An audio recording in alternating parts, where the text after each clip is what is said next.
Olá, amigos, colegas, alunos. Estamos juntos para mais um bate-papo IEPREV Previdenciário. Estou aqui me organizando com a câmera. Como vocês podem ver, eu não estou em Curitiba, eu estou em Brasília. Então, eu tenho uma dificuldade maior de me organizar aqui com o celular, com tudo, porque não tem a estrutura que tem em casa. Mas eu já aproveito para dar um bem-vindo a todos. Organizando aqui. Isso. Agora o celular está mais certinho. Para quem está chegando agora, hoje o nosso tema tem muito mais a ver com direito tributário e com direito previdenciário, mas ele é fundamental para quem atua na área, para conseguir compreender então todas essas questões que nós temos de tributação. Estou adicionando o professor. Hoje eu estou em Curitiba, eu estou em Brasília, não estou em Curitiba, então o sinal não está tão bom. Boa noite, Elvio, tudo bem? Oi, Ana, boa noite. E aí, turma? Tudo tranquilo? Tudo jóia, tudo jóia.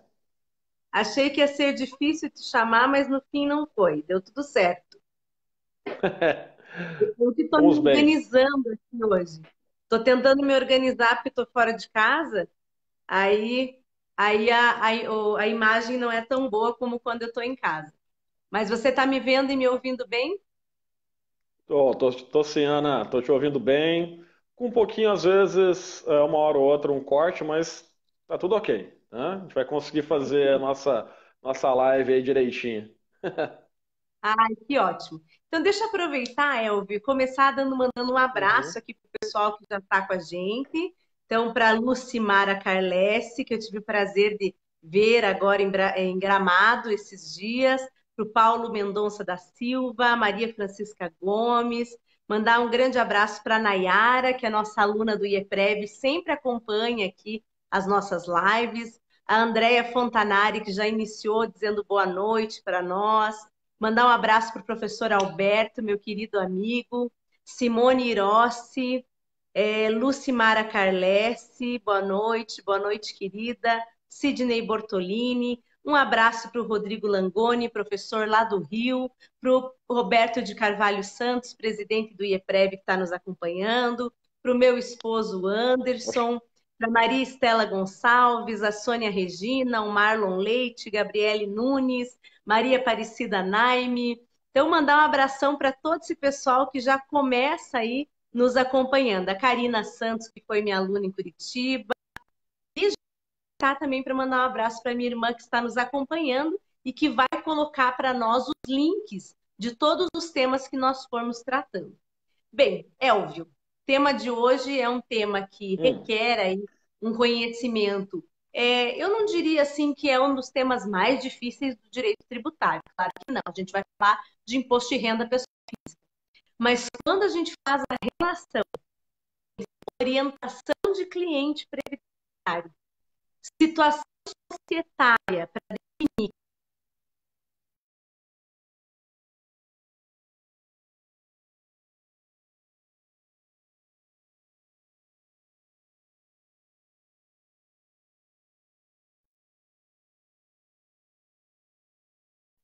o advogado autônomo, tá me ouvindo? Conseguindo me ouvir? Cortou, cortou um monte, Ana. Cortou? Peraí, então deixa eu mudar a internet aqui. Deixa eu passar só para a escada. Uhum. Tá me ouvindo agora? Agora sim.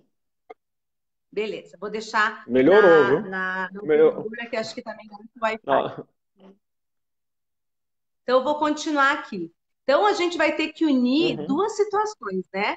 A gente vai ter que unir um pouquinho de entendimento societário, porque você vai ter que falar da sociedade de advogado, vai ter que falar da questão do advogado autônomo e desse tema que tem sido tão falado agora, que é a questão da sociedade individual, que eu vou querer que você explique, faça a diferenciação para nós. Afinal, quando eu tenho uma pessoa jurídica, sociedade, atuo no simples. Ou quando eu resolvo abrir a sociedade individual de advocacia, como isso vai funcionar? Então, tudo isso a gente vai tratar hoje.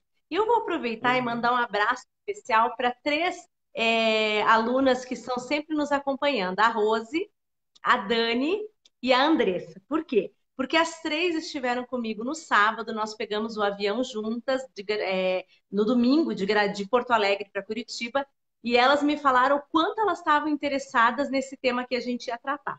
Então, já quero aproveitar e Uhum. mandar um grande abraço para elas, que sempre estão nos acompanhando. Elvio, então, queria que você Uhum. fizesse uma introdução, um pouquinho desse tema, para as pessoas que estão conosco hoje. Então tá joia, Ana. Vamos lá. É, vi aqui também um monte de gente que eu conheço, depois a gente vai mandando os abraços também. Tem um pessoal, tem até um menino, foi aluno meu da graduação, o Thiago, lá na Unopar, em Arapongas. Um abraço aí para ele. E, bom, mas vamos, e aí, conversar um pouquinho sobre como vai funcionar a estrutura de um escritório de advocacia a partir da sua formatação societária que você mencionou. A ideia é apontar aqui as espécies, tá? Como o advogado pode atuar.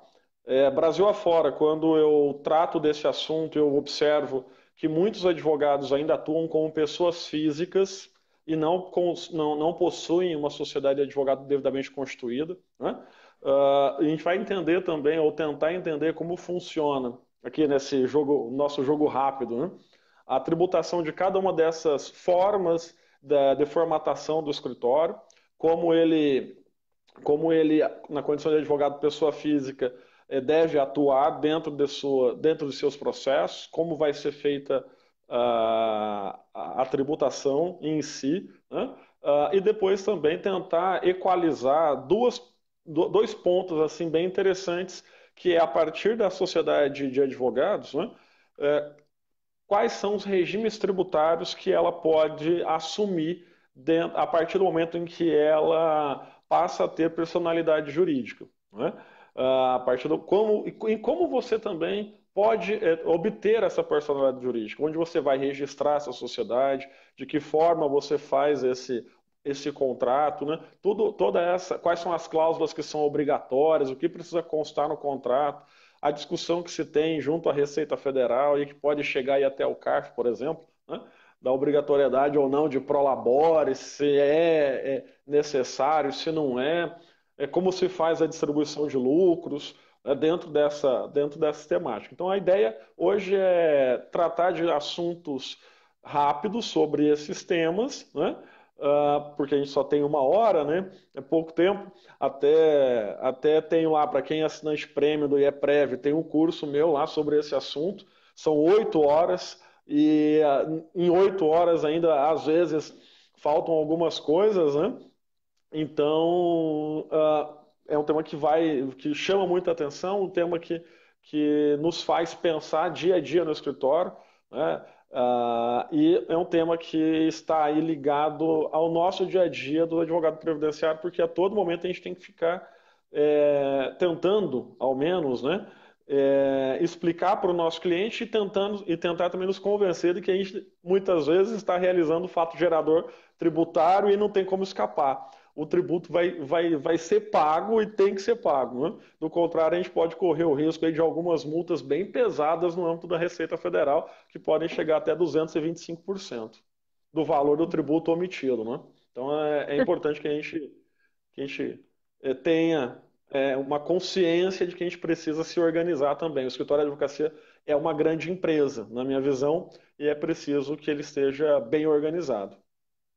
Com certeza. Bem, então vamos, antes da gente começar a responder perguntas e ler os Uhum. comentários, então vamos tentar focar, já que esse tema ele é difícil, como você mesmo disse. Acho que a primeira coisa que você poderia fazer, então, é trazer para nós uma breve diferenciação entre sociedade de advogados e agora a questão da sociedade individual. Ou seja, como eu tenho uma sociedade que a gente sempre entendeu como algo de dois, que hoje ela pode ser de um.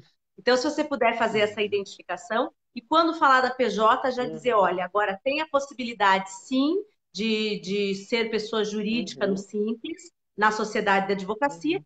mas a gente está no anexo 4, então não retira algumas das nossas obrigações. Embora não Sim, seja nosso exatamente. tema hoje, contribuição previdenciária, não tem como Uhum. fugir porque a gente está É. atrelado a isso, né? Exatamente, exatamente.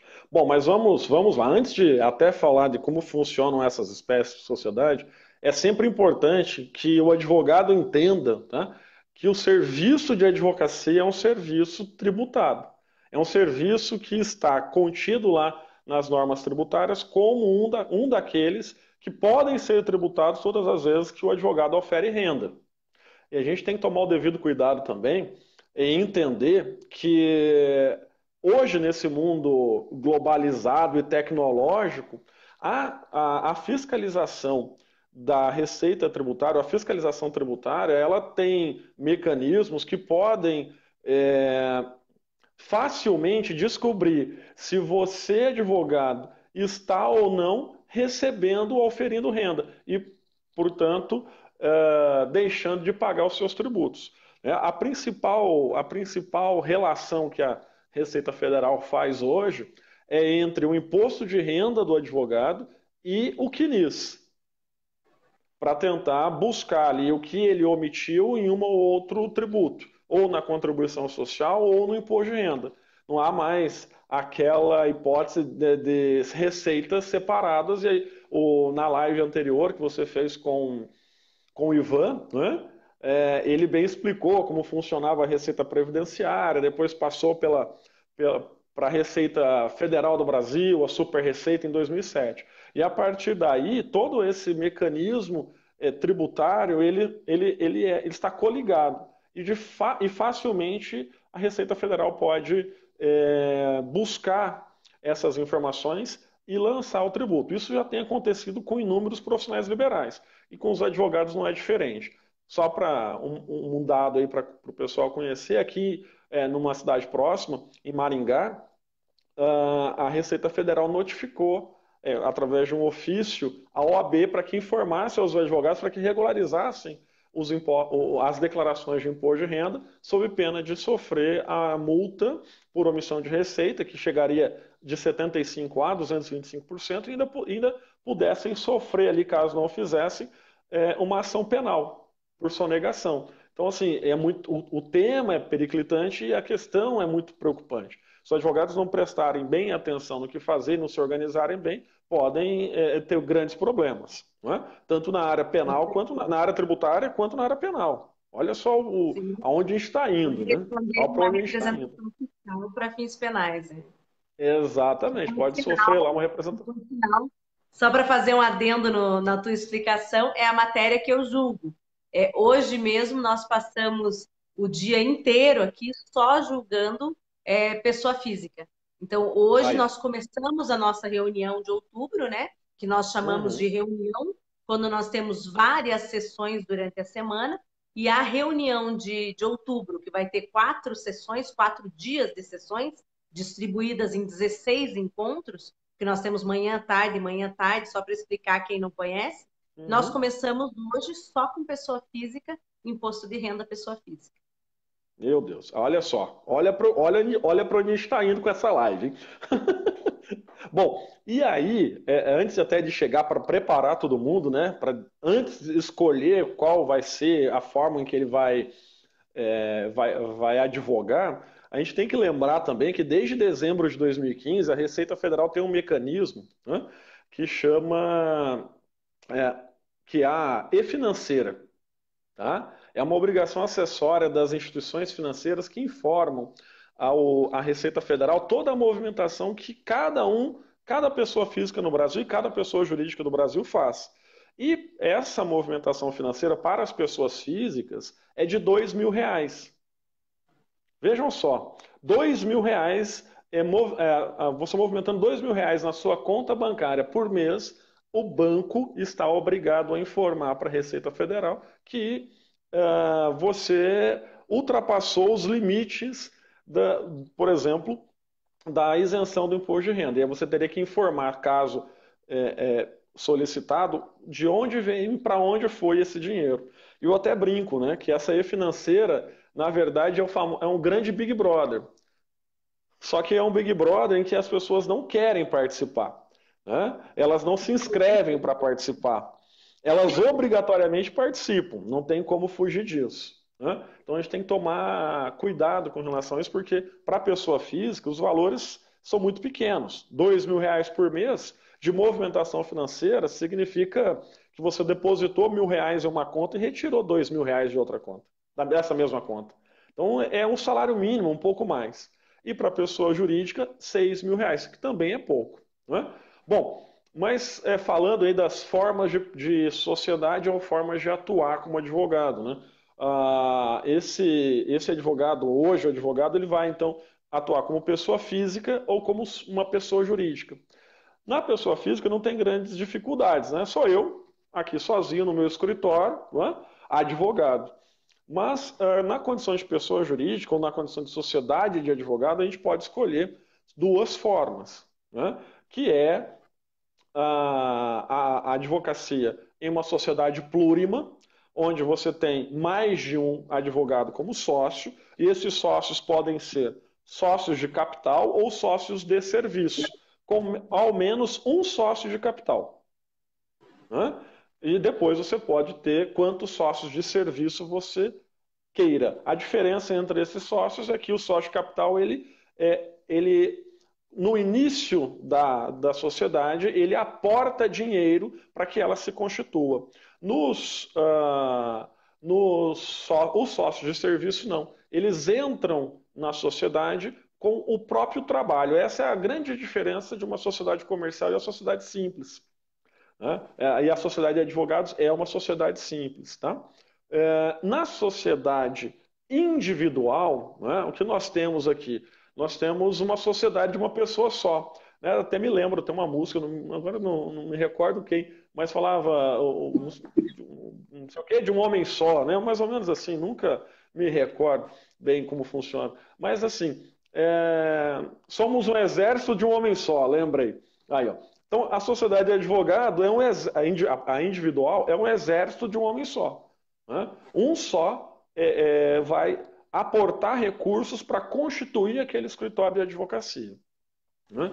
Então, dentro dessa sistemática, nós temos uma sociedade que é um conjunto de pessoas e uma sociedade que é até uma ficção, né? Uma sociedade por ficção de uma única pessoa. Para que isso? A ideia vem do direito comercial, né? A sociedade ela teria uma responsabilidade, de certa forma, limitada, e a sociedade individual também seria de responsabilidade limitada, para limitar o patrimônio da sociedade e as responsabilidades. Só que a gente sabe que o advogado ele não tem responsabilidade limitada.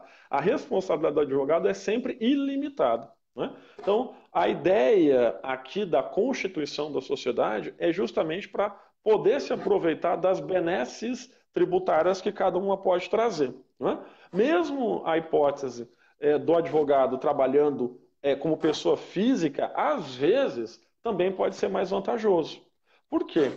Porque ali quando a gente fala em trabalho individual como pessoa física, o advogado ele tem a obrigatoriedade de todos os meses escriturar suas receitas e despesas em um livro caixa, né? Para quem não sabe, o Diego Polito está dizendo aqui, é a música dos Engenheiros do Havaí, né? Vero, claro, né? Já vieram para nos salvar. Vieram para nos salvar. Obrigado, Diego. Então, você estava falando do advogado pessoa física. Ele sozinho ele tem que escriturar suas receitas e despesas também num livro caixa. E a própria Receita Federal fornece esse livro caixa. É um programinha, você vai fazer um download desse sistema no site da Receita Federal e ali todos os meses você vai lançar despesas e receitas e o programa é autoexplicativo. Ele já te diz o que você pode, inclusive, abater para fins de imposto de renda, né? E esse programa depois facilita a declaração de ajuste que é no ano seguinte. Então, o advogado tem que tomar esse devido cuidado. Até porque profissional liberal, a Ana sabe bem disso, né? E é bom prestar atenção nisso. Profissional liberal paga o imposto de renda através do carnê-leão, né, Ana? Então, assim, Sim. todos os meses você tem a obrigação de pagar o imposto de renda, né? Todos os meses E você tem a depois obrigação de pagar o imposto de renda. existe até uma possibilidade, né, Elvio, de jogar para o ajuste anual. Só que jogar para o ajuste anual vai criar um valor que é praticamente, se a pessoa não trabalhar com reserva financeira, ela vai ficar praticamente Exatamente. impossibilitada de fazer o recolhimento todo, principalmente a primeira parcela à vista em abril, que tem que ser paga na data da entrega da declaração. Então, isso tudo Exatamente. é complicado, né? Exatamente, exatamente. Então, assim, você tem. Isso, inclusive, é planejamento financeiro do escritório. Quando você paga todos os meses, você garante um fluxo de caixa mais vantajoso. Você já antecipou justamente na data dos recebimentos, né? Até porque a gente conhece que o fato gerador, inclusive, do imposto de renda, ele é complexo, né? Ele se inicia no dia 1º de janeiro, vai até o dia 31 de dezembro.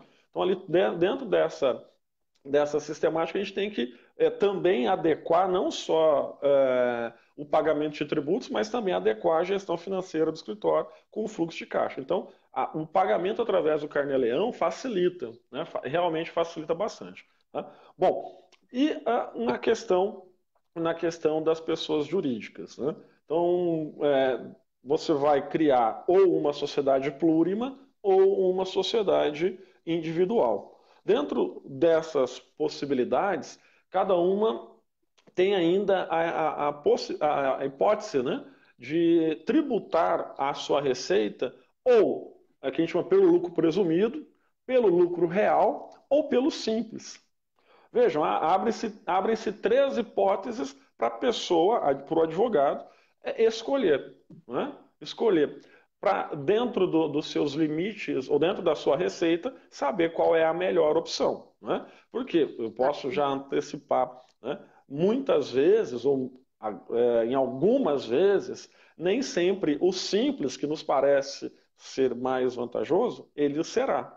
Ele pode, quando você tem uma receita um pouco maior, né, já ali chegando por volta de 2,5 milhões, 3 milhões ao ano, aí já é importante começar e voltar a fazer cálculo, porque em determinadas situações a alíquota do simples ela pode ficar muito alta e gerar uma alíquota que é superior à do lucro presumido, né? Porque a do lucro presumido ela tem uma alíquota fixa, é 11,33%, mais o adicional de 10% que ultrapassar 60 mil reais, né? Então, e no Simples não tem isso. O Simples hoje, desde janeiro desse ano, deixa eu pegar aqui as alíquotas, que eu nunca me recordo bem, né? Sempre até o ano passado eram inúmeras as alíquotas, é uma gama gigantesca, né? Mas hoje nós só temos 6 faixas. Oi, Então, deixa eu aproveitar enquanto você está pegando as alíquotas, deixa eu mandar um abraço para o pessoal que está aqui tá. conosco, enquanto você vai procurando aí, tá? Então, eu quero mandar um Uhum. abração para a Simone, que ela está falando aqui que vai ter o prazer de me conhecer sexta-feira. Sexta-feira eu vou estar na OAB de Bauru, num evento lá. Então, um abraço, Simone, venha conversar comigo, vai ser um prazer enorme te conhecer. Quero mandar um abraço para a Josiane Triques, que é uma grande amiga minha de Pato Branco, fizemos pós-graduação juntas. Um abraço para o Neto. O Neto está nos assistindo hoje. Um grande abraço para ele. Para a Ig Marcelina, minha amiga também. O Adilson Santos. A Ana Carla Fracalossi. O Gustavo Escobar, um amigão de Goiânia. Gustavo, você fez falta em Gramado, porque eu e o Anderson ficamos lá esperando você e a Renata. Luciene Amaral, que eu tive o prazer também de estar lá com ela, uma grande amiga. O Denner, a Daniele Mota, a Lívia Nazaré, trabalhamos juntas no conselho. E dizer para vocês também que a Vicky Nascimento, ela está ali nos comentários. Então, quem tiver dúvida de como acessar o curso do Elvio, como fazer a compra do curso, ou às vezes a pessoa quer participar de alguma promoção, alguma campanha do IEPREV, a Vicky está ali, ela é a nossa, ela trabalha nas vendas lá, então ela vai poder auxiliar. E eu quero aproveitar para falar uma outra coisinha com vocês antes de devolver a palavra para o Elvio. Lembrar que nós estamos com duas campanhas super bacanas no IEPREV. Primeira campanha é a campanha da transparência. A Célia vai colocar ali nos comentários depois o link, que é para que cada advogado compartilhe com os demais colegas sentenças, decisões, acórdãos que sejam do Juizado Especial Federal, do Tribunal do TRF4, do Conselho de Recursos da Previdência e do CARF. Por quê? Nós estamos montando um grande banco de dados gratuito. Esse banco de dados visa o compartilhamento de material previdenciário para que facilite o acesso dos advogados aos recursos, seja um recurso especial, seja um incidente de uniformização regional ou nacional dentro dos juizados, ou até mesmo um recurso especial do CARF e recurso especial dentro do Conselho de Recursos do Seguro Social. Uma grande dificuldade, por quê? Porque esses dados, eles não são indexados devidamente no banco de dados desses órgãos públicos. E muitas vezes o advogado não consegue recorrer pela falta desse material, a falta de um acórdão, um paradigma, a falta de uma determinada informação.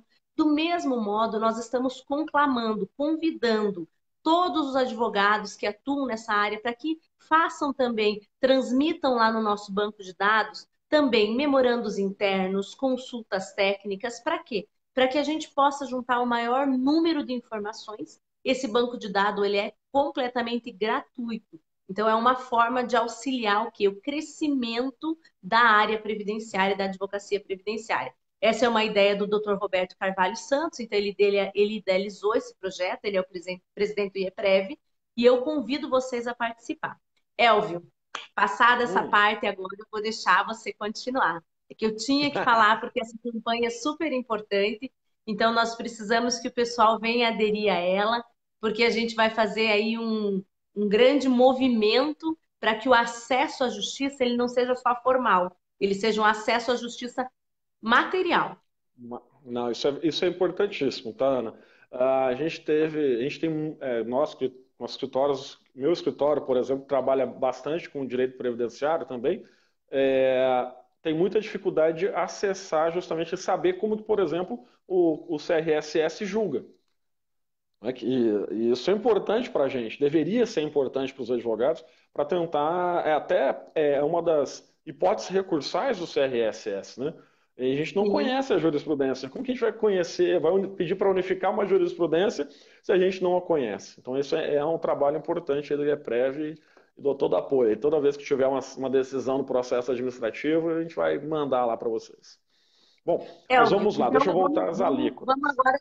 Nós temos que ser mais rápido nessa nossa explicação, porque Vixe está Maria. cheio de comentários e nós não vamos Eu conseguir tô... responder os comentários. Então vamos lá, você É, já explicou ó, para o pessoal que está acompanhando a gente as diferenças ali básicas, por exemplo, referente aos tipos de imposto de renda e como a uhum, Receita vai ter acesso aos meus dados. Um sim, segundo ponto, você falou que eu posso ter uma sociedade plurima. Essa sim, sociedade plurima, ela pode estar ou não na regime de tributação do Simples, sim. e eu E tanto posso a ter uma individual, a sociedade individual individual. também. E a sociedade individual, ela, que agora você vai explicar, essa sociedade Uhum. individual é algo novo, né, Elvio? Não foi sempre assim.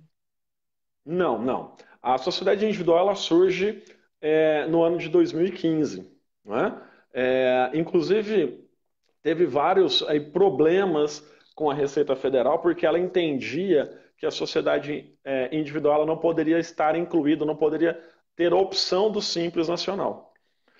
Foi preciso da atuação forte aí da OAB, através de mandado de segurança coletivo, impetrado em Brasília, na Justiça Federal do Distrito Federal, até que a Receita Federal, então, definisse pela possibilidade de que a sociedade individual também pudesse aderir ao Simples.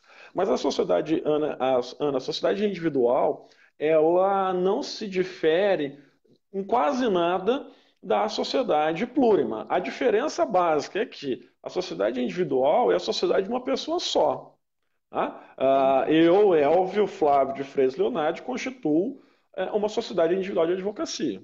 A sociedade plurima, eu, Elvio Flávio de Freitas Leonardo, junto com outra pessoa, com a Ana, né, Paula Fernandes, vamos ser sócios. a única diferença, né? Tanto a Entendi. sociedade plurima quanto a sociedade individual, ela vai poder, por exemplo, contratar advogados associados, vai poder contratar advogados empregados, vai poder escolher hoje aí pelos mesmos regimes de contratação, tá? Então, basicamente, a sociedade individual é a figura dos sócios mesmo que vai diferenciar uma da outra, né? Agora, a sociedade individual, ela tem um maior paradigma dela, na minha visão, com o advogado trabalhando sozinho, como pessoa física, tá? Por quê? Porque ali, a partir do momento que você pode aderir ao Simples, por exemplo, para quem ainda está no início da advocacia ou já tem algum tempo e vai constituir a sociedade agora, são as alíquotas, né? Alíquotas de tributação. Como eu estava dizendo, no Simples, né, pessoal, por exemplo, nós tínhamos até o ano passado 20 alíquotas diferentes, hoje nós temos 6.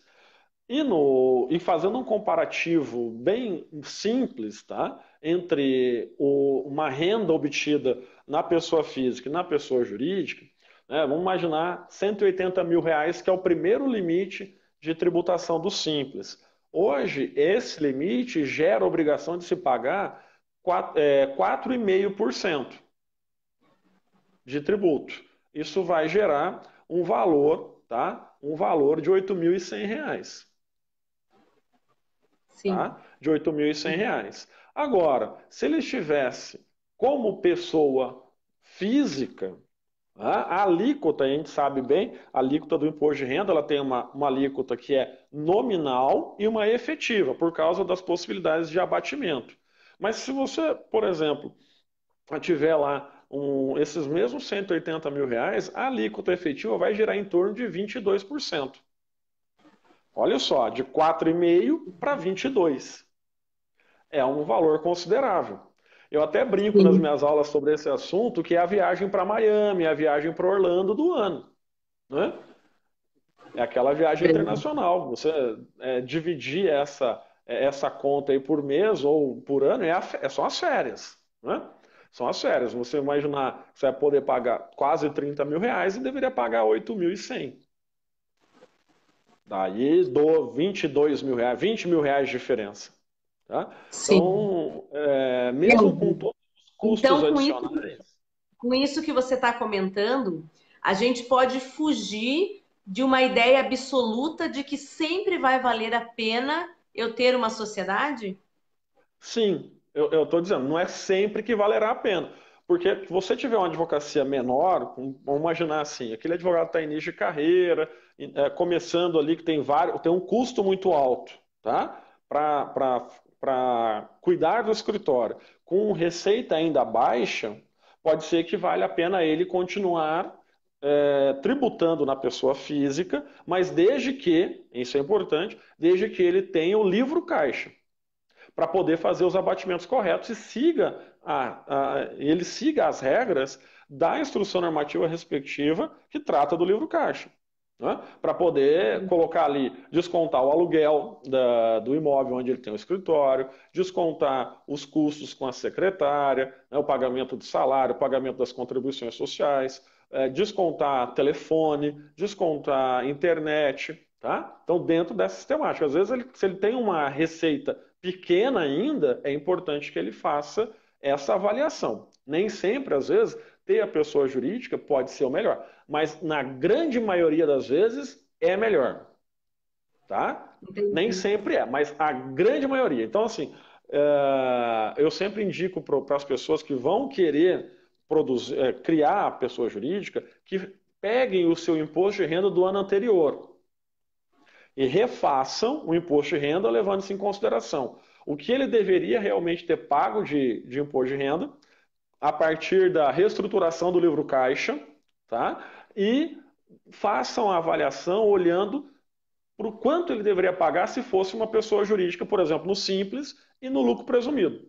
Porque no lucro real a situação já é um pouco mais complicada mesmo. As alíquotas ficam muito altas. E para quem não está obrigado a estar no lucro real, não é viável. tá? Não é viável. Só para você ter uma ideia, a alíquota de PIS e COFINS é 9,25. Então fica um valor muito alto, então não compensa, né? Bom, então sempre ter em mãos os cálculos. Não tem como fugir disso. Você vai ter que calcular sempre. Sempre vai ter que calcular. Então, é bom ter o auxílio aí de um profissional da área contábil, né, para que você possa avaliar isso.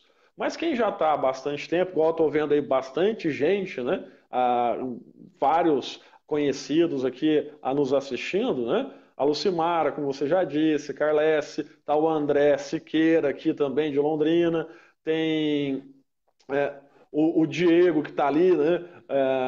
Também mandando perguntas. Então, assim, esse pessoal que já está há bastante tempo, né? Não tem que, eles vão com certeza, vai ser com certeza mais vantajosa a constituição de uma pessoa jurídica. Agora, para quem está em início de carreira, às vezes pode não ser. É importante. Até pelo próprio custo com o contador, né?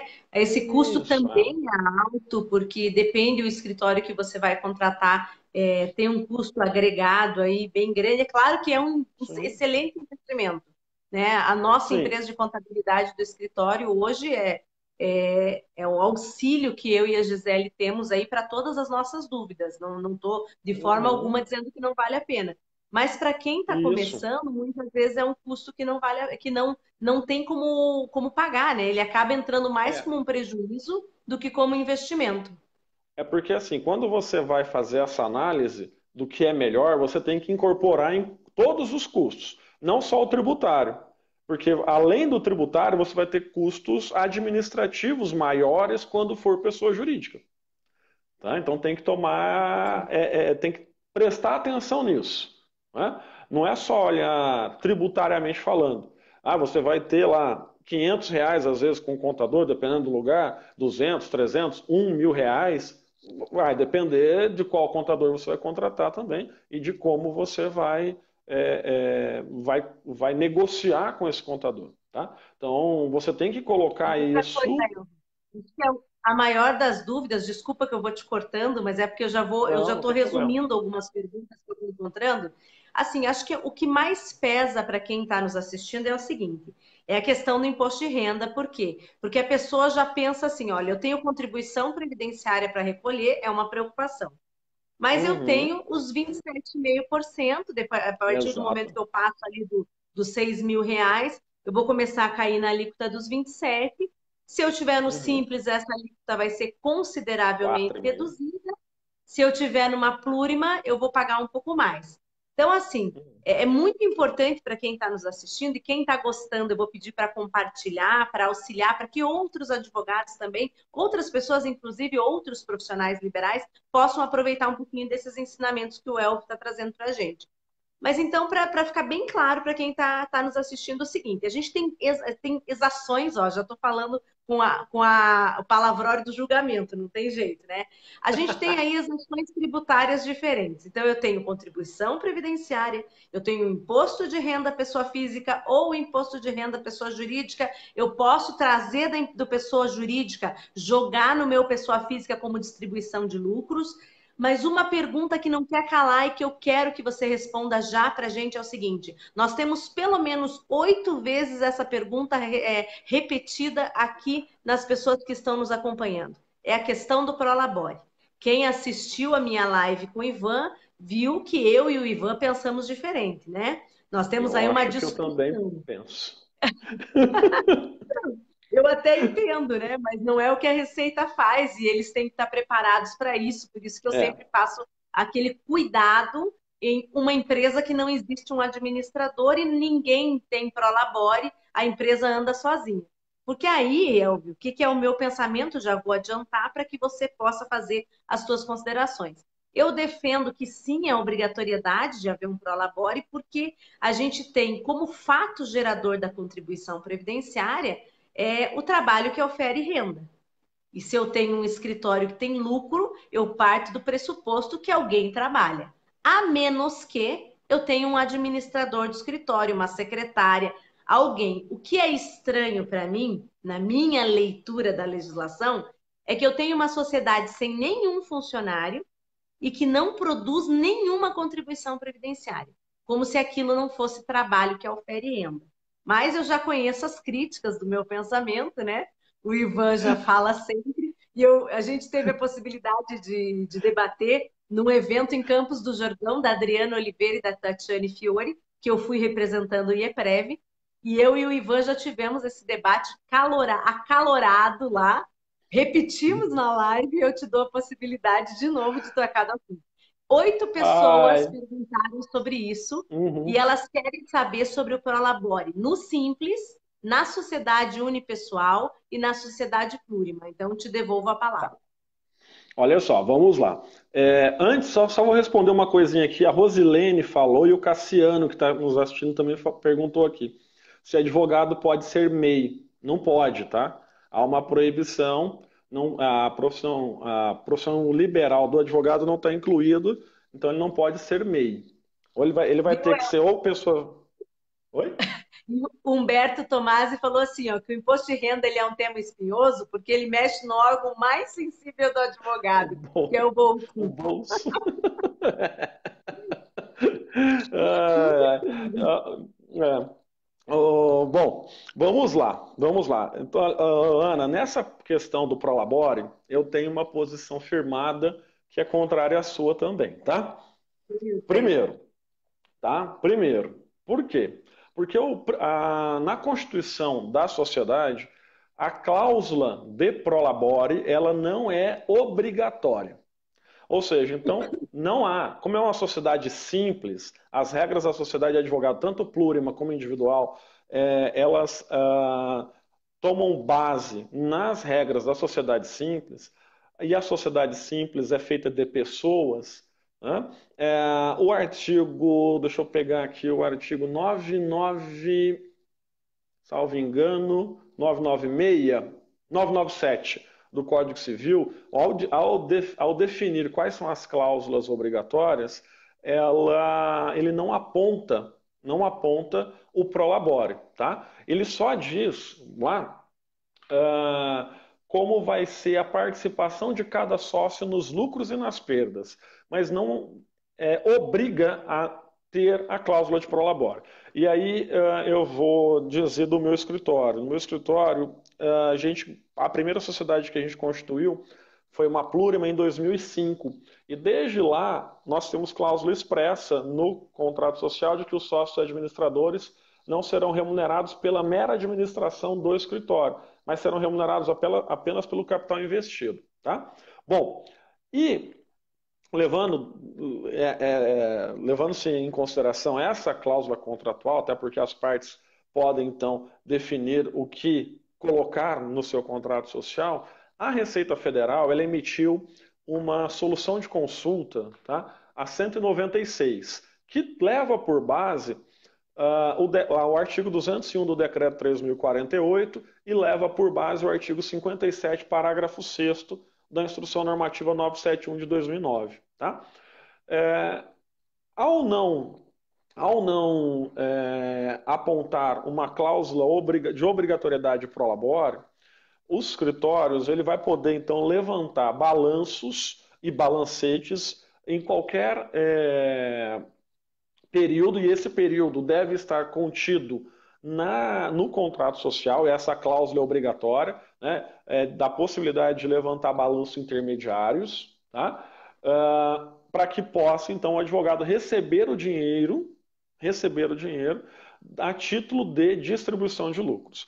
O que ele não pode fazer é receber mais dinheiro do que o balanço e o balancete apontarem como lucro verdadeiro. Nessa hipótese, nós temos a distribuição disfarçada de lucros, né? O prolabore disfarçado como lucro. E aí vai ter a tributação. Aí você chegou no ponto que é mais ou menos a minha divergência com o Ivan. Que assim, ó, só para fazer um adendo, o Ivan fala que nunca precisa do Prolabore. E eu digo que nos meses em que eu tenho distribuição de lucro, né, superior ali ao meu capital social, nesse momento eu sou obrigada a tirar o Prolabore. Então, existe uma diferença ali de posicionamento. Não é que eu vá Eu dizer para acho. você que é obrigado a retirar a Prolabore todo mês, mas no mês que eu tenho lucro e eu posso distribuir esse lucro, eu considero, não, só para explicar para você entender como eu Sim. voto no CARF. Uhum. Então, assim, não significa que eu vá achar a autuação justa sempre, mas a partir do momento em que eu tenho distribuição de lucro, aí Uhum. alguém trabalhou para que esse lucro entre. Se eu tiver um gestor de escritório, por exemplo, no meu escritório eu tenho uma gestora de escritório. Então, se eu tenho um gestor, eu não precisaria nem ter prolabore de sócio, embora a Gisele retire. Mas ela nem Uhum. precisaria, porque ela tem uma gestora. Então, só para entender onde Sim. vai a conceituação do voto. A Pode importância continuar. é que tenha, não, a importância é que tenha lucro a distribuir. Se você não Sim, tem lucro a distribuir, aí o que você está fazendo é um prolabore disfarçado de lucro, né? Então, isso é sim, bem, bem importante. Só que, entendi. imaginemos o seguinte: essa avaliação deve ser feita dentro do ano calendário. Do exercício, perdoe-me, desculpe. Dentro do exercício, tá? E isso, por exemplo, aqui no estado do Paraná, a OAB tem um mandado de segurança coletivo nesse sentido. Então, e diz o seguinte, né? O ministro relator, o ministro Mauro Campbell, lá na decisão, disse assim: olha, nada impede que a sociedade de advogados apure, né, é, lucros e os distribua uh, mês a mês, bimestralmente, trimestralmente, da forma como está no seu contrato. Tá? Agora, se em um determinado mês a Receita Federal observou que teve ali a distribuição de lucro superior ao verdadeiro lucro, né? Que não teve lucro, não teve receita e fizeram lá um balanço e distribuíram, né? Ele vai ter que pagar a contribuição social porque aquilo ali foi um prolabore. Só que no final do ano, olha o que o STJ diz. Ao final do ano, fechou o ano dezembro 31, se o balanço final auferir lucro e aquele valor que você distribuiu naquele mês, que não teve lucro em específico, suportar o lucro do final do ano, a Receita Federal tem que devolver as contribuições sociais. Porque o que você deve observar no final do exercício é o lucro do ano, do exercício, e não mensalmente. Então, assim, você só realmente teria que pagar a contribuição social se ao final do exercício você tiver distribuído mais do que realmente teve de lucro. Né? E na sociedade de advogado é um probleminha, mesmo estando no Simples, ela tem a cota patronal. Ela não é como uma outra empresa qualquer do Simples, né? Porque ela está na exceção lá do parágrafo 5º do artigo 18, parágrafo 5º C do artigo 18, né? Então, o contribuinte, a sociedade de advogados, quando acaba por distribuir lucros a mais do que deve e faz ali uma distribuição disfarçada, né, a título, né, do prolabore disfarçado de lucros, ele vai pagar inclusive a cota patronal. Né? Isso é um problema. Né? Vai pagar a contribuição das empresas em geral de 20%, mais SAT-RAT.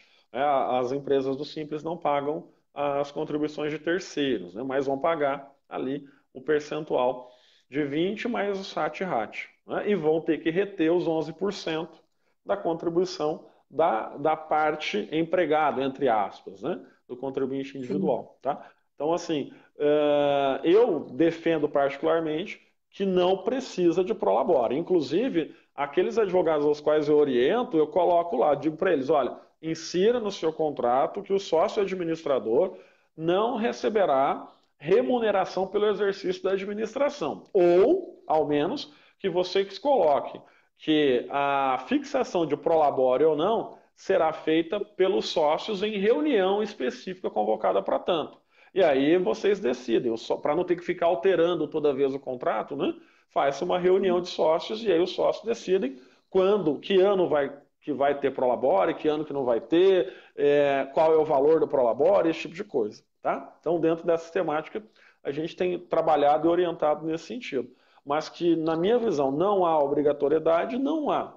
Mas o pior, tá? O pior que tem muito acontecido é o seguinte: as pessoas colocam nos contratos, porque os modelos padrões Sim. as seccionais fornecem, tá? Mencionam o pagamento do prolabore. E ninguém presta atenção nisso. Aí, quando passam-se os meses e não tem o pagamento do prolabore. Mas espera aí, e só tem distribuição de lucros. Bom, mas você disse que o administrador teria prolabore. Cadê o prolabore? Né? E aí a Receita autua. Você falou que tinha, que ia ser obrigatório prolabore e não pagou ou pagou através de distribuição de lucro, e aí então tem a autuação. Tá? Com certeza. Não, e daí você acaba dando um tiro no pé, né? No, Exatamente. Então tem no que. Tudo português começa mais pelo correto. contrato social. Tudo começa pelo contrato social, Ana. Né? Um Com bom contrato. E certeza. eu acho que eu falo isso para todos os meus clientes, inclusive os empresários da área societária, lá né? Quando a gente faz uma consultoria para uma empresa e tal. Olha, tudo começa pelo seu contrato social. No caso nosso dos advogados, também da mesma forma, né? Tudo começa pelo seu contrato social ou pelo ato constitutivo. Né? Então, Sim. assim, é necessário observar essas questões, porque é ali que vai definir. Né? Se alguém não está pagando prolabore, mas tem lá no seu contrato social o pagamento de prolabore, né, você corre o risco de sofrer autuação. Tá? Com certeza. Na verdade, o contrato social é a forma que vai identificar para a Receita quem é você, né? Qual a tua Exatamente. categoria. É muito parecido quando na Previdência a gente diz que tipo de segurado você é, e aí a gente vai Exatamente. identificar o tipo de contribuição que você tem. Elvio, deixa eu só então dar um Exatamente. alô aqui para algumas pessoas. Então, olha só, o João Roberto Pias Timóteo mandou parabéns pela discussão. A Maria Cavalcante Irata mandou um abraço para nós. O Tadeu Batista perguntou como fica o recolhimento dos honorários e sucumbência na sociedade unipessoal. Espera um pouquinho que você já vai responder, vamos pegar mais algumas pessoas ainda. A Maria Aparecida Batista Campos, que diz que está assistindo. Quero aproveitar também a oportunidade, mandar um abração para a Andressa, porque o filho dela, o Breno, está nos assistindo. Ele tem só 8 ou 9 anos, uma coisa assim. E ela falou que ele assiste toda a semana, que ele já é quase um previdenciarista mirim. Então, Breno, um grande abraço para É, você. Fico muito feliz que você apoia sua mãe aí nos estudos previdenciários. E quem sabe, né, quando você crescer, você não vem fazer parte do nosso grupo de previdenciaristas aí, ou um é isso aí. tributarista, alguma coisa do gênero. Antônio Leandro Lima, um abraço para ele, querido Antônio Leandro Lima, sempre conosco. Um abraço que ele está sempre nos assistindo também. Rafael Novak de Sá, Chiquinha Nascimento, a Rosilene, eu já mandei abraço no início, antes dela fazer o comentário, já tinha mandado um abraço para ela hoje. O Gelson Fontenelle, difícil esse teu nome, Gelson, quase que eu errei. Cassiano Freitas, José Carlos Moraes, Felipe Martins. Olha, o Felipe tem uma outra pergunta, El. A Eu sociedade estou de vendo aqui. advogados é mais vantajosa. Opa, a sociedade de sociedades de advogado é mais vantajosa do que a sociedade de advogado? Não entendi. Na verdade, há a possibilidade de a sociedade de advogado, elas Ser sócio de uma outra sociedade. não, elas formarem um contrato de associação para divisão Ah, de despesas, para atendimento de clientes, clientes que são uniformes ali, dentro tem uma mesma finalidade. Então, seria possível isso. O que que você faz ali? Você faz a divisão de despesas. Mas, basicamente, você vai utilizar essa sociedade de sociedade de advogados quando, quando você está tributando pelo lucro real, porque aí você vai poder separar o que cada uma gasta, fazer ali eu nunca lembro o nome, mas fazer a divisão dos custos, né? Fazer aquele sim. rateio de custos, né? E aí saber para onde vai cada um, essas coisas todas. Mas aí é só acima de 78 milhões de reais por ano, né? Felipe, eu até gostei da tua ideia, mas daí vai precisar ter muito dinheiro, viu? Aí você me Vai chama para ter. trabalhar lá, que eu até vou largar o CARF para ir trabalhar lá. Elvio, É vamos verdade. continuando então. Vamos lá. O Deixa eu. Cassiano, ele fez um Hum, comentário errado aqui, ó. Ele falou hum. melhor abrir um MEI advogado. E aí, Elvio, é É, importante, você frisou já essa história do MEI, né? Você quer falar um Uhum. pouquinho de novo? É bem importante para quem É chegou assim, ó. agora entender um pouquinho Uhum. mais. Uhum. Que tem no MEI existem algumas atividades que podem se utilizar, tá, dessa condição mais benéfica ainda para ser uma tributação mais simples, né? Mas o serviço de advogado não consta nas autorizações para a constituição do MEI, então a gente está fora dessa. Não é possível que a gente constitua uma condição de advogado como MEI, né? Então a gente vai ter que se aproveitar de outras formas, ou do simples, ou do lucro presumido, ou até da forma lá de pessoa física se utilizando do livro caixa, né? Eu vi aqui também, Ana, por exemplo, o Diego Leonel perguntou aqui como é feita a repartição dos lucros, tá? Então, no simples, tá? Mesmo no simples, ou no lucro presumido, ou qualquer que seja, a repartição dos lucros é feita da mesma forma. E é importante que a sociedade, né, individual ou plurima, ela tenha, ela cumpra todas as obrigações acessórias e tributárias para poder distribuir o lucro gerencial e não só o lucro contábil. Porque do contrário, você, por exemplo, no simples, você vai poder distribuir um lucro que é fictício, que na verdade não é todo o valor que você teve de lucro, né? Quando você não tem toda a contabilidade formalizada, tá? Então, dentro dessa temática, é importante que você tenha e cumpra todas as obrigações acessórias para poder distribuir a maior quantidade de lucro possível, tá? Até porque Bom, a distribuição desproporcional ela tem algumas implicações, sim, né? E a isso, distribuição desproporcional entre os sócios, ela leva quase que invariavelmente a uma autuação da Receita Federal por planejamento tributário. É super exato, complicado isso, né? Eu até super. sou E é meio importante. contra, porque eu acho que você Uhum, tem que poder distribuir desproporcionalmente de acordo com uma regra interna dos sócios. exato. Ainda mais numa sociedade de pessoas. Porque um Sim, trabalha mais que o outro, exatamente. normalmente, um tem um cliente que gera um pouco mais de receita e tudo mais. Então, assim, é, essa questão da distribuição desproporcional, eu sempre coloco nos contratos também. Sempre, sempre. E qual que é a regrinha que a gente chama a atenção dos amigos? O que eu digo a eles? Eu falo, olha, coloque a regra da distribuição desproporcional e sempre aprovem essa distribuição proporcional através de uma reunião de sócios. E essa reunião de sócios, essa ata da reunião de sócios, faça um registro dela na seccional, como um mecanismo de publicidade para você demonstrar que não está cometendo, está tentando cometer nenhum ilícito tributário. Então, dentro dessa ideia, a gente, além de apontar ali a necessidade de uma cláusula que indique que não vai ter prolabore para o administrador, né, que indique ali qual vai ser a previsão de lucros intermediários, se vai ser todo mês, se vai ser a cada 2 meses, né, que também, que também coloquem essa hipótese, tá, da distribuição desproporcional e, caso queiram, apontem como farão essa distribuição desproporcional no próprio contrato. Mas, como normalmente essa é uma regra de estratégia dos escritórios, se faz isso através do contrato com o advogado associado ou de um acordo de sócios entre os próprios sócios, né? Porque normalmente o advogado associado não, advogado sócio, né? Porque você tem o sócio de capital e pode ter o sócio só de serviço. Então você tem que ter todo esse mecanismo devidamente regulamentado. Essa é a minha visão, que é igual à sua nesse ponto, tá? Só voltando uma coisinha, né? Muitos me perguntam, mas não tem prolabore, como que eu pago a contribuição, né? Sim. Né? Eu vou ser o quê? Eu vou me inscrever como segurado obrigatório?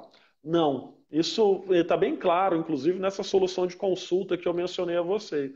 Eu mencionei para todo mundo. Na solução de consulta 196 da Receita Federal, ele diz o seguinte, ó, O sócio que não tenha recolhimento da respectiva contribuição previdenciária em função do contrato social, estabelecer que sua remuneração dar-se-á somente por meio da distribuição de lucros, não está proibido de se filiar à Previdência Estatal, na qualidade de segurado facultativo.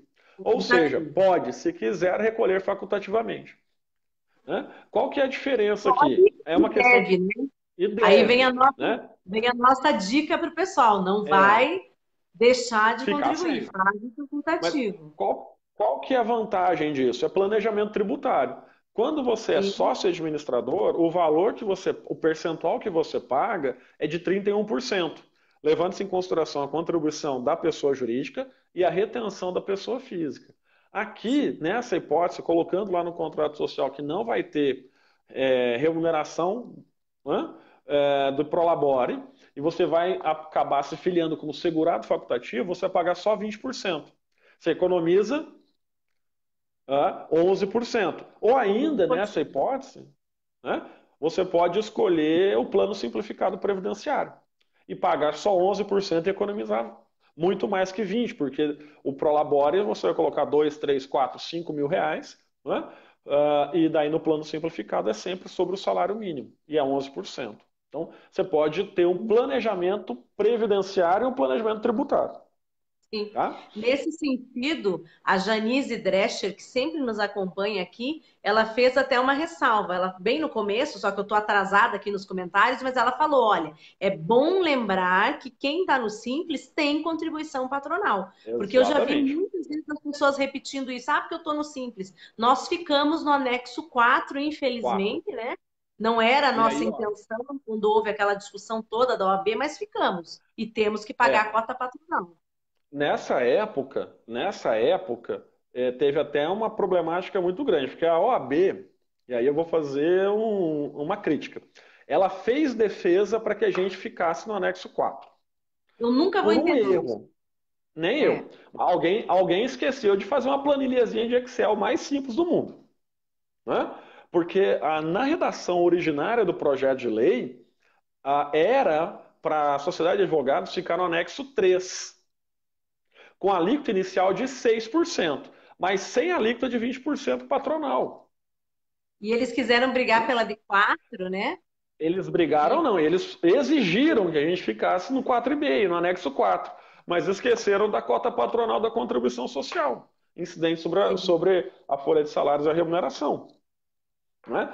Esqueceram de fazer um mero cálculo. Eu até me surpreendo, né? Porque às vezes lá na comissão eu acho que ou fizeram esse movimento sem consultar a comissão de direito tributário e a lá previdenciária também, né? e a previdenciária. Ninguém perguntou para ninguém, né? Porque para os advogados, vamos dizer assim, melhor seria se estivéssemos No no, anexo 3. no anexo 3. Eu fiz um cálculo, viu? Eu fiz um cálculo da diferença, tomando por base, inclusive tendo ali alguns funcionários e prolabore. No meu exemplo aqui, bem que é mais simples, né? Deixa eu pegar aqui. A diferença, tá? Levando-se em consideração o faturamento anual, tá? Deixa eu pegar aqui, empregados, total mensal, total anual, para 180 mil reais, a diferença para faturamento anual de 180 mil reais é 18 mil. É. Faturamento de 180 mil com uma folha salarial de 1.200 mais um prolabore de 6. Dá para fazer aquela viagenzinha de férias. Uma viagem Dá, humilde, mas né? Dá sim, tá? Aqui, ó, tem uma pergunta da Sandra Rocha. E para os funcionários, qual a alíquota do recolhimento na sociedade individual? É igual à alíquota da sociedade plurima. É 20% da cota patronal, mais a alíquota do SAT, e vai fazer a retenção de acordo com a tabela, de 8, 9 ou 11%. Né? E explica ainda, a se questão for do terceiro, Elvio. então, se for no simples, né, que são aquelas alíquotas que vão lá para o sistema Não, S, viagem, para o INCRA, né? São as alíquotas conjugadas, que a gente chama aqui. Isso, é. Então, assim, dentro dessa temática, se for no simples, há disposição expressa de que aquelas pessoas jurídicas não pagarão as contribuições de terceiros, só vão ficar com aquelas das empresas em geral e SAT e RAT. Agora, no lucro presumido já não tem. A folha de salário já vai ter uma alíquota um pouco maior, tá? Vai dar em torno ali de 27%, 26,8% no total Tendo contra inclusive 21%. não, só para Tendo, citar inclusive. que para os Exato. escritórios normais, a gente é normais, os outros são anormais, né, gente? A minha explicação é Cuidado. melhor. Para os escritórios que estão na tributação do lucro presumido, tá difícil hoje, do lucro É do lucro normal, presumido. Depois de do renda do lucro lucro presumido, presumido. né?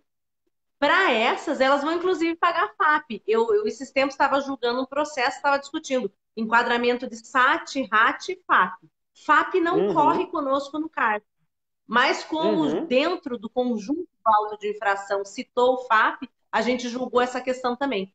Porque às vezes Olha, eu tô. determinado pode ter um Aham. acidente, uma coisa no escritório e onerar. Eu tô aqui nessa bagunça porque tá acabando a bateria. Bom, já vou voltando aqui pro lugar. Pronto. Elvio, deixa eu fazer mais Oi. uma pergunta para você, e daí nós vamos seguir para finalizar, para você falar de RPV e precatório, tá bom?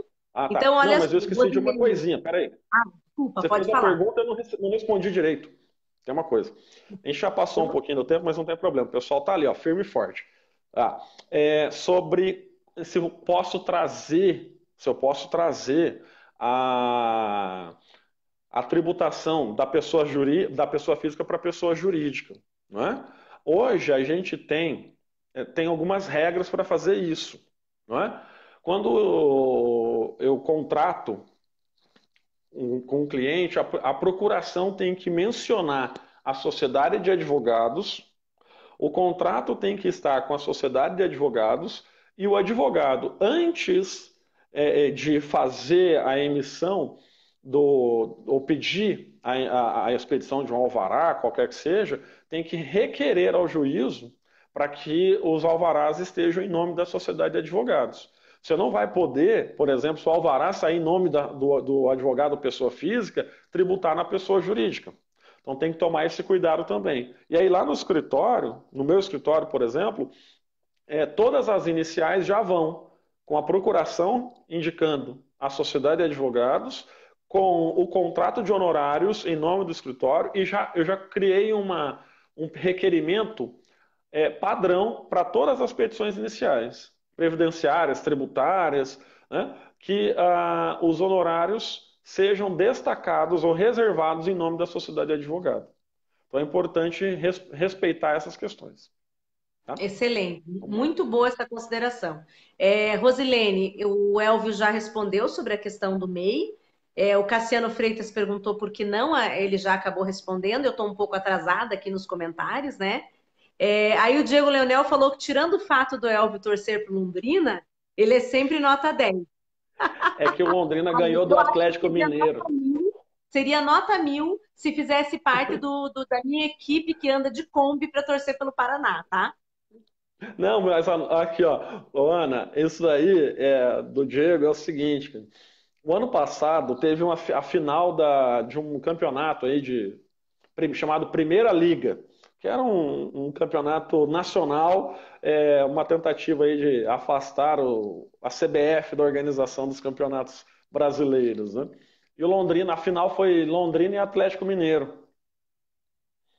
E Ah, aí, antes de começar o jogo, ele já me mandou uma mensagem. Hoje Londrina, o Galo vai comer o Tubarão não vai ter chance. Eu falei, calma que o jogo não começou ainda. Não começou ainda. E aí, no final, né, o Londrina foi campeão, né? Título nacional do Londrina aí, campeão da Primeira Liga em cima do Galo dele. E aí, e aí ele até desligou o telefone esse dia. Não me respondeu depois do jogo. Foi conversar o Galo comigo uns saiu 2 dias depois. machucado. Saiu machucado. O Tubarão não deu chance pro Galo. Viu? Eu já sou uma pessoa humilde. Eu já digo assim, olha, vamos torcer de Kombi, vamos sofrer, vamos. Eu sou uma pessoa realista. Eu sei qual é a É, condição do Paraná. Tudo bem que ano passado eu tive a felicidade de ir dentro da arena do Atlético com 38 mil torcedores do Paraná, mas essas alegrias, elas são assim sazonais. Elas só acontecem de vez em quando, no meu caso. Eu nem o conto com Paranazinho tá sofrendo. a coisa está de mal a pior. E, por sinal, um abraço para o Leandro, meu amigo, que também é torcedor do Paraná, entende Leandro, bem a verdade. nossa situação. Um abração para o Leandro. Leandro Você Pereira. sabe que é engraçado, porque eu e meu marido somos torcedores do Paraná, e a gente era torcedor antes de se conhecer. Olha que fato inédito. Tem Nossa. poucos torcedores e a gente ainda se conheceu sendo torcedor. Viu só? No Paraná é complicado. Então, olha só, voltando, um abraço para a Thaísa, um abraço enorme para a Thaísa, minha querida amiga. O Dielson fez uma pergunta aqui. Professor Elvio, por que não trouxe a professora Ana Paula para o Congresso do Piauí em agosto? Viu? Mas é assim, Dielson. Você acha que a minha vida é fácil? É assim que eles me Aí, ó. tratam. É assim, não, olha, não está sendo fácil ultimamente. Antes, eles não faziam nada sem me convidar. E quando eu digo eles, é essa turminha toda. Agora eles me Hum. esquecem, mas não tem problema. Eu não esqueço, eu convido, eu sou bacana. Olá, Elvio, mais uma pergunta para você antes de encerrar, tá? Antes de encerrar, a gente tem mais algumas. A Rosilene falou: esse livro caixa que você menciona para a pessoa física fazer o controle de receitas e despesas, tem o acesso no site da Receita Federal? Aí não, né? Eu acho Exatamente. Não, que a gente esse sim. tem lá. Tem lá. Você Mas vai. ela É está só falando, digitar no Google aqui, ó. ou Livro ela está Caixa falando Carnê para Leão. acessar o livro dela. Oi? Desculpa, Ela Ana. está falando do modelo ou ela está falando de acessar o livro dela? Porque pelo Não, não. ECAC você não consegue acessar esse livro. Não. É só digitar no Google ali, ó, Livro Caixa Carnê Leão. Tem um programa, faz o download e você vai Ah, montar o seu próprio livro caixa, tá. Não, tá? é que quando eu digo de Eletronicamente. deixa eu explicar para o pessoal o que, que é. Pelo ECAC, a gente consegue um conjunto de informações, sejam da pessoa física, seja pela pessoa jurídica. E aí eu vou dar uma dica para vocês, né, de quem trabalha aqui fazendo o julgamento dos processos. Tem que ter certificado digital. Então, o advogado, a maioria já tem certificado digital, a empresa também tem que ter certificado digital para fazer Uhum. inúmeras coisas hoje. Então, por que não acessar o ECAC? E o ECAC ele vai te trazer um conjunto de informações que são fundamentais para montar a declaração de ajuste anual. Então, aquela declaração que acontece todo ano no mês de abril, a gente chama ela de declaração de ajuste anual. Essa declaração, eu vou acessar o ECAC para quê? Para saber todas as pessoas jurídicas para as quais eu prestei serviço que já colocaram lá. Então, exemplo, eu dei aula para uma faculdade, ela já vai lançar lá o valor da aula, a data da aula. Eu, por exemplo, prestei serviço para uma pessoa jurídica. Essa pessoa jurídica tiver feito a informação direitinho, já vai constar lá. Por quê? Porque isso vai auxiliar para que eu não cometa furos na minha declaração de imposto de renda. Isso não vai elidir tudo que o Elvio falou que tem que ser feito. Tem que ter controle, tem que cuidar, tem que anotar. Mas para quem é advogado autônomo e presta muito serviço individual de consultoria, né, Elvio? Ou às vezes a pessoa Uhum. faz dá aula num lugar, faz uma palestra em outro, é super Exato. importante fazer esse controle pelo ECAC. Aí, quando Uhum. ela perguntou do Exatamente. livro, achei que ela estava querendo saber se o livro constava aberto nesse sistema de consulta, e não tem. Lá não Não, tem. não tem. Eu até coloquei aqui o link, tá, para o pessoal baixar, fazer o download, tá, do livro caixa, tá? Então, assim, Perfeito. ele é como se fosse uma declaração de imposto de renda, mas você vai fazendo mensalmente, informando ali o que é possível e o que não é possível abater da base de cálculo, e o sistema já lança ali imediatamente ao final do mês a guia da ARF para pagamento. Então é facinho, não tem mistério, tá? Olha lá, Elvio, uma pergunta para você. Hum. A Elaine Cristina Pereira, ela perguntou o seguinte: contribuinte individual pessoa física, contribuição previdenciária de 11% do recebido para quem não tem funcionários, trabalha sozinho e não presta serviços para pessoa jurídica, precisa fazer livro caixa? Essa seria a melhor Precisa. opção, digo, menos onerosa para aquele advogado que atua sozinho e não presta serviço para PJ? Nem sempre, tá? É assim, se a você trabalha como pessoa física, o livro caixa é uma obrigação acessória obrigatória, não é? Mas assim, nem sempre fazer o livro caixa e trabalhar como pessoa física vai ser mais vantajoso que ter uma pessoa jurídica, constituir uma pessoa jurídica. No caso dela, ela vai ter que avaliar, levando-se em consideração a pessoa física com o livro caixa e a pessoa jurídica a partir de uma sociedade individual de advocacia. Né? Logo um pouco antes no nosso começo. É, Faça o livro caixa, e aí o sistema já vai te informar os valores que você deveria pagar. E pegue depois o valor total dos recebimentos, né, e aplique a alíquota que é do Simples. Imagine que ela tenha auferido aí durante o ano, tá? 100 mil reais, tá?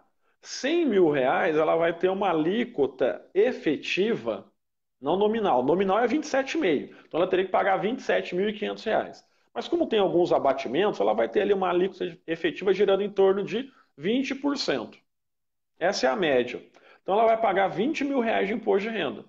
Agora, se ela tivesse sozinha mesmo, prestando serviço só para pessoa física, fazendo uma consultoria e tudo mais, ela pagaria 4.500 reais desses 100 mil.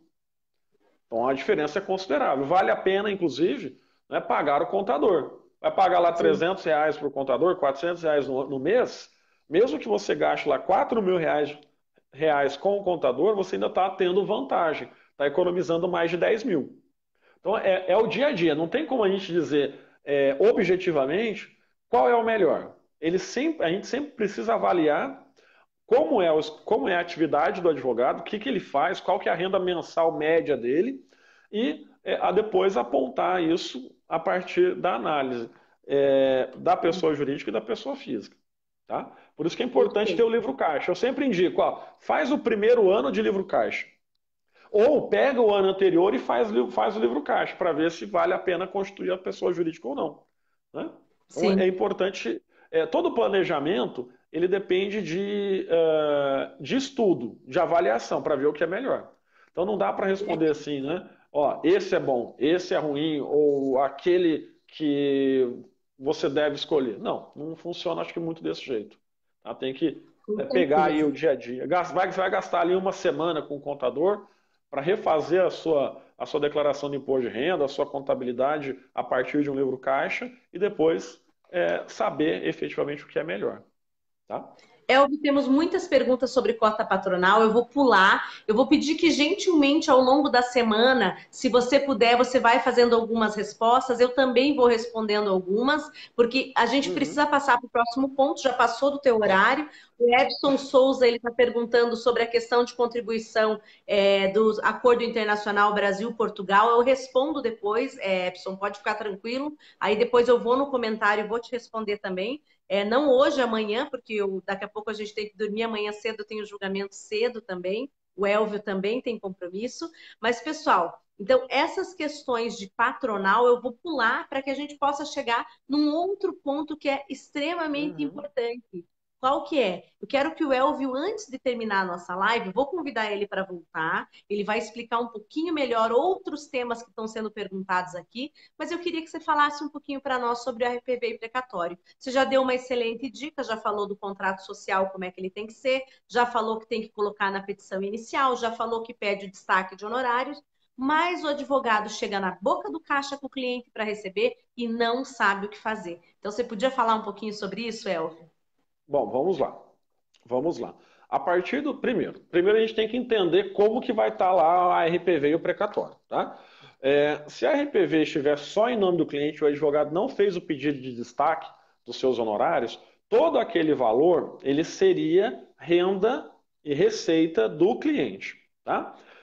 Acontece que desde 2011 ou até 2011 essa receita obtida pelo cliente ela era tributada pelo regime de caixa, ou seja, ele ia chegar ali na boca do caixa e ia fazer uma tributação de uma retenção de 3% de todo aquele valor, porque ele não seria isento, né? Porque dá um valor lá de R$ 100.000. O valor de R$ 100.000 não é isento. Então ele teria a tributação ali já de imediato da retenção de 3% e depois esse cliente faria no ano seguinte a declaração de ajuste. Bom, e a Receita Federal cobraria desse cliente o percentual de 27,5% com as deduções, né, específicas, caso ele tivesse na sua declaração de ajuste. Tá? O advogado, o que ele faria? Ele emitiria uma nota fiscal ou um recibo de pagamento autônomo.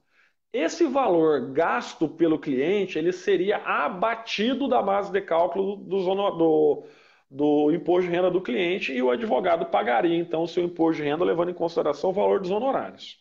Seria dessa forma. Mas a partir de 2010, 2011, passou a ter vigência a possibilidade de você tributar esses valores pelo regime de competência. E é por isso que em todo o cálculo que o INSS apresenta, ou o cálculo que a gente apresenta no processo, tem ali uma partezinha ao final que aponta quantos meses demora teve o processo e quantos meses aqueles valores se referem, de quantos meses aqueles valores se referem. Não é? Justamente para que na declaração de imposto de renda esse valor não seja tributado de uma vez só, ele seja dividido mensalmente e tenha o valor diminuído. Bom, ali no caixa, sempre você tem a opção de dizer que é isento ou não. Não é? Se o cliente é isento ou não. Bem, eu tomo muito cuidado com isso. Eu sempre. Oi. Deixa eu só aproveitar e fazer um comentário. Que assim, existe uma pressão da gerência do banco, muitas vezes do caixa. Esses dias até alguns advogados que são meus alunos em Belém estavam preocupados, chegaram no caixa, disseram que era obrigatório o pagamento. E a gente tem tido e tem visto muitas vezes essa reclamação, como o Banco do Brasil é Caixa Econômica, eu digo os dois, porque aqui no Sul, pelo menos, são os bancos que fazem parte do convênio do tribunal para recebimento de RPV precatório, e a gente tem visto aí algumas condutas que são ilegais e arbitrárias. E aí Sim. a importância do advogado conhecer toda essa questão, conhecer os seus direitos. Antes de passar a palavra para você, eu quero só fazer uma coisa, quero mandar um abraço para o professor Gustavo Nicolau, ele está na Flórida e ele está assistindo a gente, então um grande abraço. O Gustavo é um professor muito famoso, Elvio, porque ele já foi entrevistado até pelo Jô Soares, tá? Eu sei. Então não dá para competir. Não, Ô, Gustavo, não dá. que você tenha sido entrevistado por mim, a gente vai combinar, viu? Mas um abraço também para o Rodolfo, que é marido da Thaísa, que está assistindo a gente também. Pode voltar a falar agora. Já cortei você, agora você pode falar. Não, vamos lá. Assim, é importante que o advogado conheça e saiba se o seu cliente é isento ou não, tá? Imaginemos um pedido de aposentadoria em que a renda mensal não ultrapassa o limite do imposto de renda. Ele tem que conhecer a tabela do imposto de renda e conhecer aquelas escalas para saber se durante os meses dos atrasados o cliente ultrapassou ou não aquele teto da isenção, da alíquota de 0%. Porque assim, se o cliente não ultrapassou aquele valor, ele chega no caixa e tem uma declaração de isenção para que o banco não faça a retenção. Porque a obrigação do banco é reter. Ele é obrigado a reter os valores. Né? E quem determina isso é a Lei 10.833. Né? Tem que reter 3%. Tá? Ele só não vai reter se o cliente declarar que é isento. E aí, para isso, ele tem que pedir, a pessoa, o advogado que o acompanha, vai pedir ali no caixa a declaração de isenção, vai preencher e deixar aquele documento com o caixa, que é o documento que o banco vai comprovar por que não fez aquela retenção. Tá?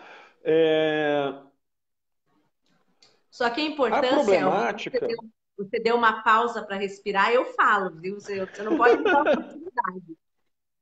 Assim, por que eu fiz aquela intervenção?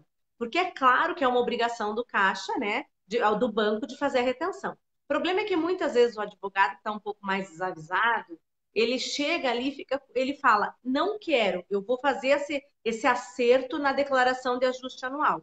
E o banco insiste, né? E ele precisa ter, É, ali ele pode insistir, por quê? Porque essa questão do regime de caixa e de competência, ela dá bastante discussão, que você vai explicar agora, e muitas sim. vezes é melhor deixar para fazer esse abatimento no ajuste anual, né? Pelo menos a gente tem julgado o rendimento recebido acumuladamente e a gente tem deixado tem entendido como uma boa prática fazer esse batimento de contas no ajuste anual. Isso é possível, sem dúvida, tá?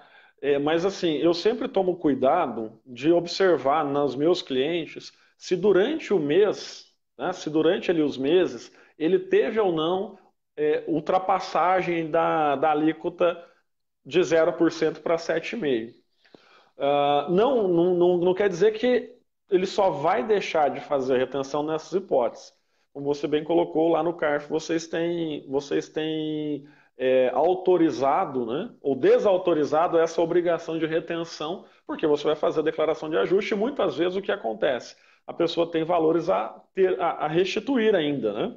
Se ela fez o pagamento ali naquele momento, ela teria valores a restituir. Porque às vezes nem sempre em todos os meses houve a ultrapassagem das alíquotas para a alíquota de 7,5, no mínimo ali, né? Ou uma alíquota um pouco maior quando você tem o recebimento recebido acumuladamente. Mas assim, lá no escritório, eu vou contar um pouquinho do escritório. Lá no escritório, a gente sempre leva a declaração de isenção pronta. A gente não dá espaço para o caixa.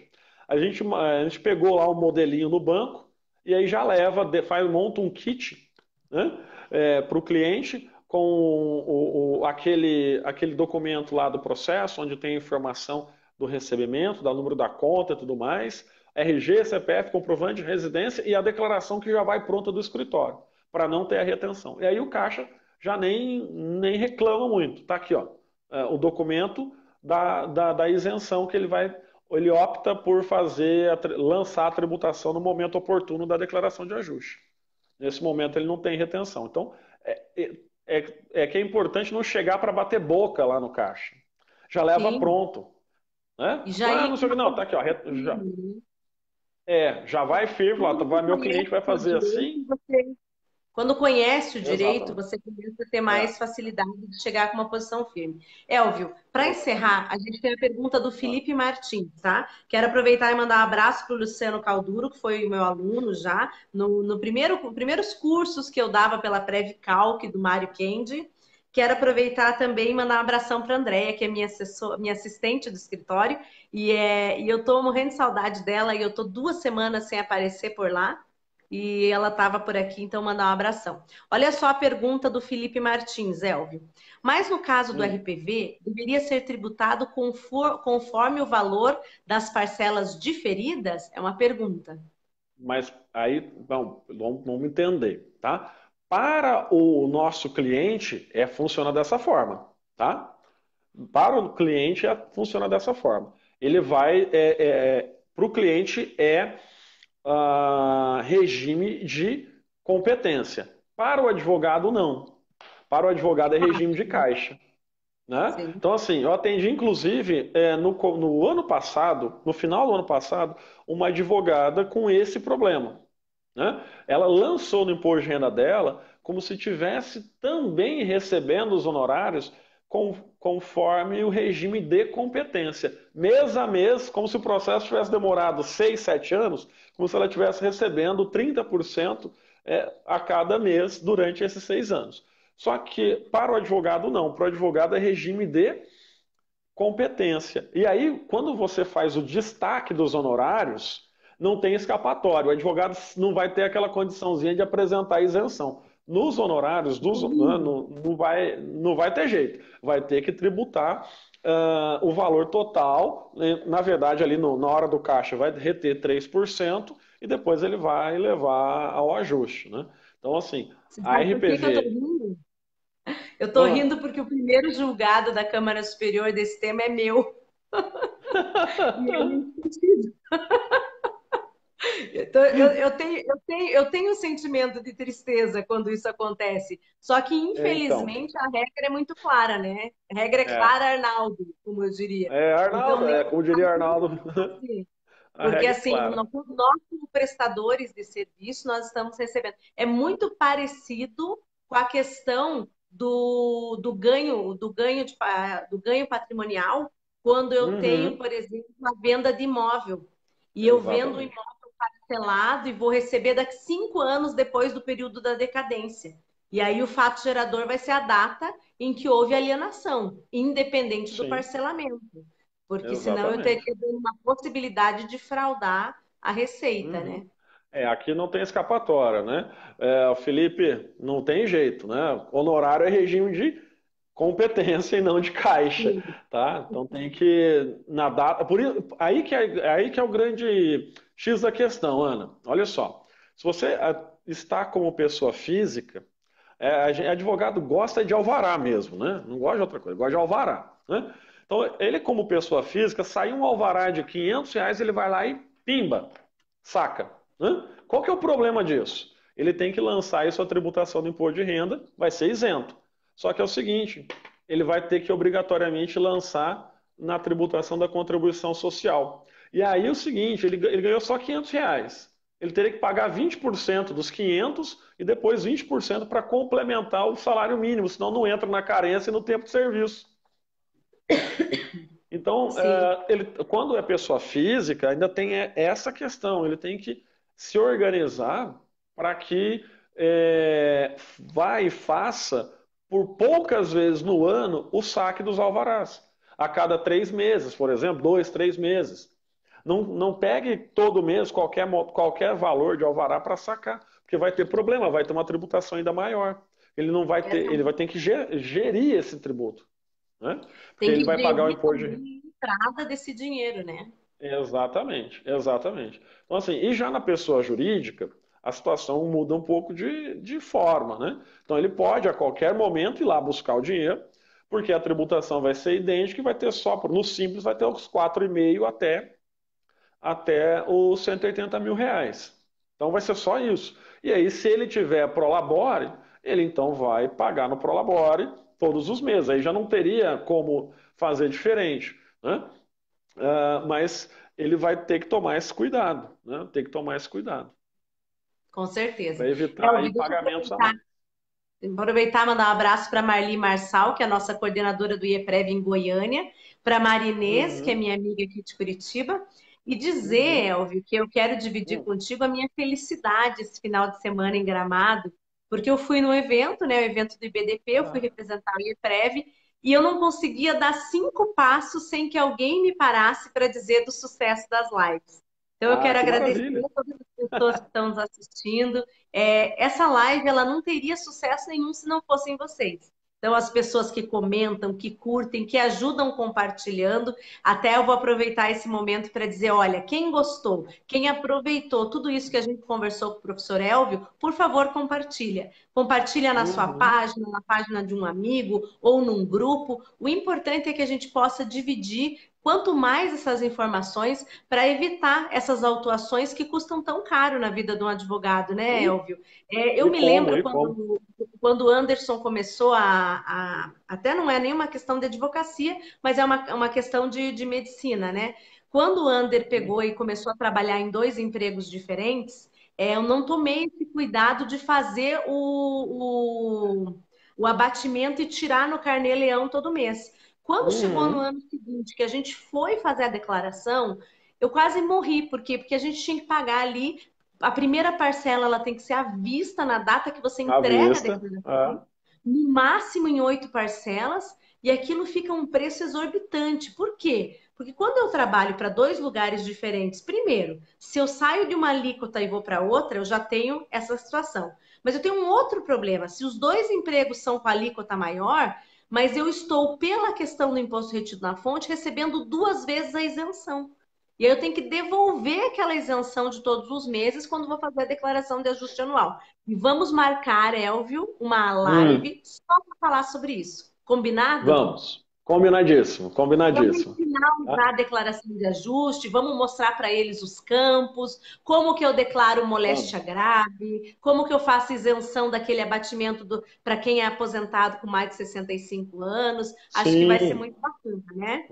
vai sim. Vamos marcar uma live profissional, né? Para a gente ganhar dinheiro com esse negócio também, ué. Além de ganhar dinheiro conosco, né? Organizando o nosso escritório, a gente pode marcar uma live sobre ah, prática do imposto de renda no Poder Judiciário. Olha só que legal. Ou contribuições sociais, alguma coisa nesse sentido. Né? E tem um Vai monte ser de gente aqui na interessante. live, Elvio, perguntando se você dá assessoria e consultoria para escritórios, que eu acho que seria muito bacana que o pessoal depois pegue o teu contato. Eu sei que você não tem muito tempo, que a tua vida é muito corrida, mas é muito bacana que quem tem dúvida, quem vai abrir uma sociedade, quem tem uma situação específica, como eu tenho no meu escritório, eu estou Hum, licenciada do escritório há 3 anos e meio. Eu tenho todo um regramento para seguir. Não pode distribuir lucro, não posso participar da sociedade. Todo um regramento da OAB e um regramento societário. Então, você que está sim. numa situação complicada, não sabe o que fazer, ao invés de empurrar a sujeira para debaixo do tapete, e eu não digo sujeira fraude, eu digo o problema. Ao invés de pegar o problema e empurrar ele embaixo do tapete, resolva. O Elvio aqui, um Sim. excelente profissional que vai poder atender, poder dar uma assessoria, uma consultoria para quem está numa situação como essa, né, Elvio? A gente ajuda, a gente ajuda. Com certeza. A gente procura Elvio, ajudar então todo vamos mandar mundo. um abraço aqui para mais pessoas. Olha, Simone Ah, a professora Rossi, Betina tá aí, viu? quem? Professora Betina. Da- Nossa, É, a professora Betina tá aqui, ó. Entrou, tô assistindo. isso é uma honra, Um hein, abraço para professora? ela, é Eu não verdade. vejo há muito tempo. Uma das maiores tributaristas aí do nosso estado.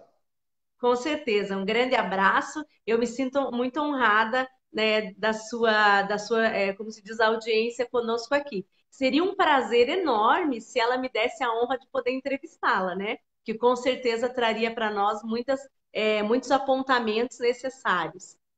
Vamos mandar um Uhum, abraço também para Viviane Nunes dos Santos. Ela está agradecendo aqui os teus esclarecimentos, Elvio. A uhum. Gisele Meira, que é uma amigona minha, um grande abraço. A Lorene Cristine Chagas, uma aluna de longa data, muito querida, acompanha aí, vai nos cursos, nos congressos, muito carinho por ela também. A Chiquinha Nascimento. E dizer então que a gente agradece quem ficou conosco aí todas essas horas. Numa segunda-feira, nós temos repetido toda segunda-feira um professor para esclarecer essas dúvidas. Elvio, eu vou te passar a palavra então para você se despedir dos alunos e dos nossos amigos e Claro, colegas. E aí eu vou me despedir também. tá joia, tá joia. Bom, Ana, muito obrigado pelo convite. Agradeço aí demais, tá? Foi muito divertido. Eu vejo vocês aí, né, toda segunda-feira e eu ficava será que algum dia eu vou ser convidado, né? E fui. Olha que legal, né? Bom, agradecer demais mesmo, né, de coração, né, essa oportunidade de estar batendo papo com o Brasil todo aí, talvez até gente, até o professor Gustavo Nicolau está lá nos Estados Unidos, lá na Flórida, aproveitando a Flórida e está nos vendo. Bem, mandar um abraço também para os alunos e amigos que acompanharam. Estava vendo aqui, acabou de entrar um amigo meu no finalzinho, o Paulo Pimenta, entrou o André Siqueira, Thaís Ozon, a Lucimara Carlese, quem mais está aqui? O Diego, né? Ah, o nosso amigo atleticano, o Anderson está aqui também, um abraço, Anderson. Tava a Viviane, tava o Thiago, que foram meus alunos aqui a Viviane foi minha colega de turma, foi minha chefe aqui na faculdade, aqui em Apucarana, na FAP, né? Se formou comigo. O Diego Leonel, a turma toda aí, tá? Que acompanhou, muito obrigado.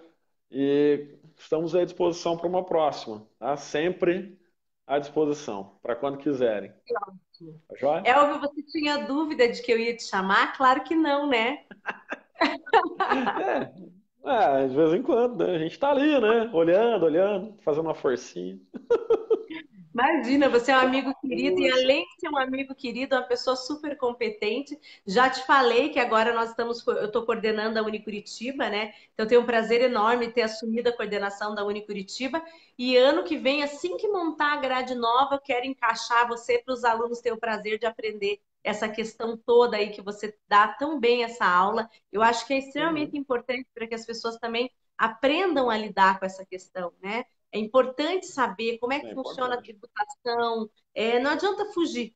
É um bicho-papão, mas se a gente aprender um pouquinho sobre ele, ele não morde, né, Elvio?